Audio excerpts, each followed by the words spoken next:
کہ ایک دفعہ حضور نے بھی ایسا فرمایا کہ جب منافقین نے حضور پر اعتراض کیا کہ ویسے تو آپ عرش کی خبریں دیتے ہیں، آسمانوں کی خبریں دیتے ہیں، جنت اور دوزخ کے بارے میں بتاتے ہیں، اور اپنے علم کی اتنی جو ہے وہ پرواز بتاتے ہیں، اور معاذ اللہ حالت یہ ہے کہ ہم ان کے پیچھے نمازیں پڑھتے ہیں، ہم ان کے ساتھ کھڑے ہوتے ہیں، اور ہم اوپر سے کلمہ پڑھتے ہیں، اندر تو ہم نے ایمان قبول کیا ہی نہیں ہے، ہمارے بارے میں پتہ نہیں ہے، اور عرش کی خبریں دے رہی ہیں۔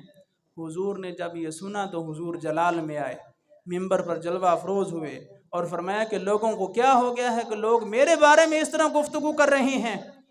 کائنات کی ابتدا سے لے کر انتہا تک جس چیز کے بارے میں چاہو مجھ سے پوچھو، میں تمہیں جواب دیتا ہوں، تم مجھ سے پوچھو میں جواب دیتا ہوں۔ اور وہاں پر پھر لوگوں نے سوالات بھی کیے اور حضور نے ان کو جواب بھی عطا فرمائے، اور پھر حضرت عمر بن خطاب رضی اللہ تعالی عنہ کھڑے ہوئے، رو کر حضور کی بارگاہ میں عرض کی، یا رسول اللہ صلی اللہ علیہ وسلم، حضور ہم آپ سے معافی مانگتے ہیں، ہم اللہ کے رب ہونے پر یقین رکھتے ہیں، اور آپ کے آخری رسول ہونے پر یقین رکھتے ہیں، اور اسلام کے حق ہونے پر حضور ہم یقین رکھتے ہیں، ہمیں معافی عطا فرمائے۔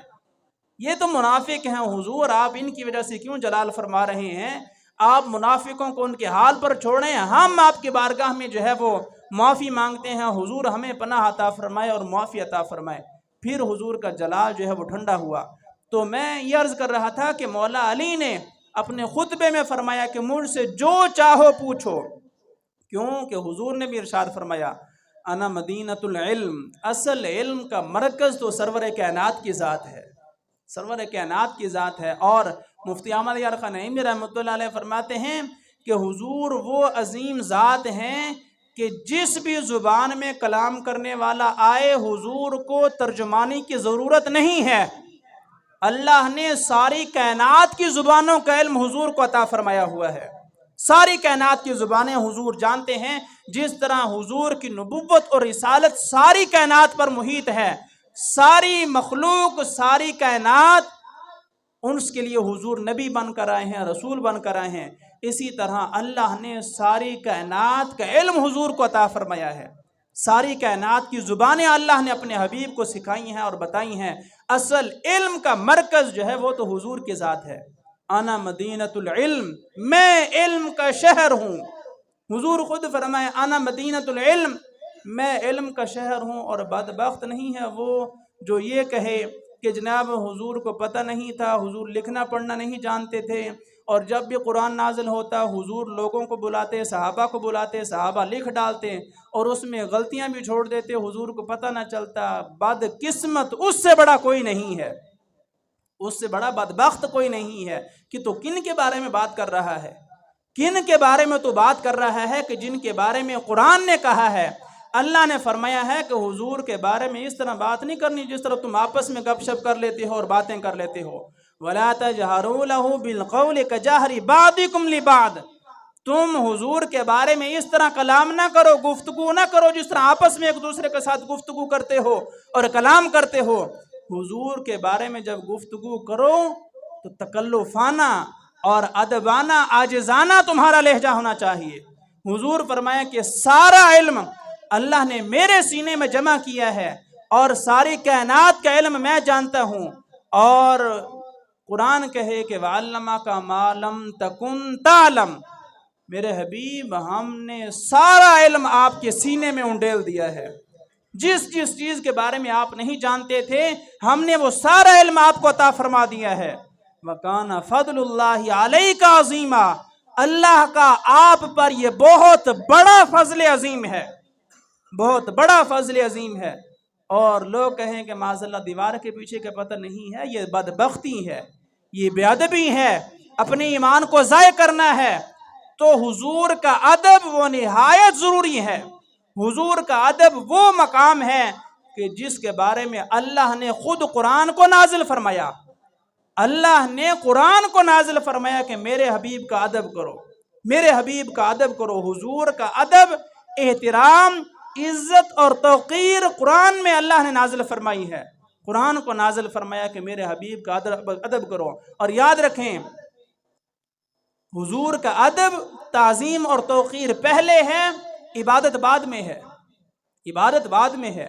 اگر حضور کی تعظیم، توقیر، ادب، احترام ہے، تھوڑی عبادت بھی کافی ہے، اللہ برکت ڈالے گا، بندہ بخشا جائے گا، تھوڑی عبادت بھی کافی ہے۔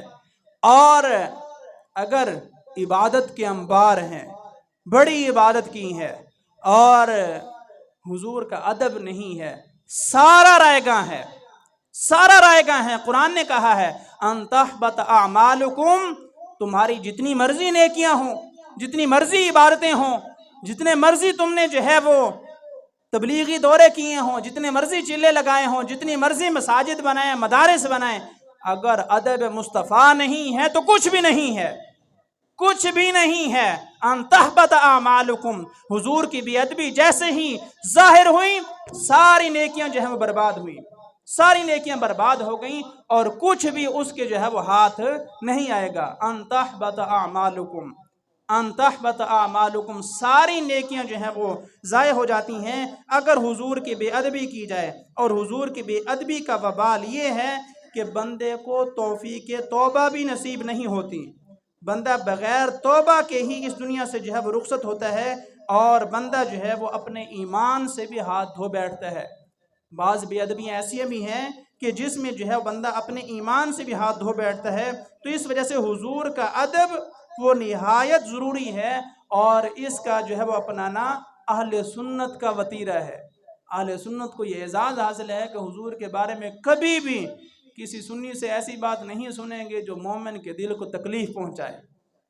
یہ دوسرے بدبخت ہیں جو حضور کے بارے میں کبھی گفتگو کر کے اہل سنت کی دلوں کو چھلنی کرتے ہیں، کبھی صحابہ کے بارے میں جو ہے وہ باتیں کر کے جو ہے وہ اہل سنت کی دل کو چھلنی کرتے ہیں، کبھی جو ہے وہ اولیاء کاملین، اور کبھی اہل بیت، صحابہ کرام، مختلف لوگوں نے جو ہے وہ بے ادبیوں کے پہلو اپنائے ہوئے ہیں اور اس پر گامزن ہیں۔ اور وجہ کیا ہے؟ وانتم لا تشعرون، ان کو شعور ہی نہیں ہے، ان کو شعور ہی نہیں ہے کہ وہ کتنا بڑا جرم کر رہی ہیں۔ بے ادبی ایسا جرم ہے کہ اس کی وجہ سے اللہ توفیق توبہ بھی سلب کر لیتا ہے، توبہ کی توفیق اسے نصیب نہیں ہوتی۔ تو حضور کا ادب، حضور کے اہل بیت کا ادب، یہ نہایت ضروری ہے۔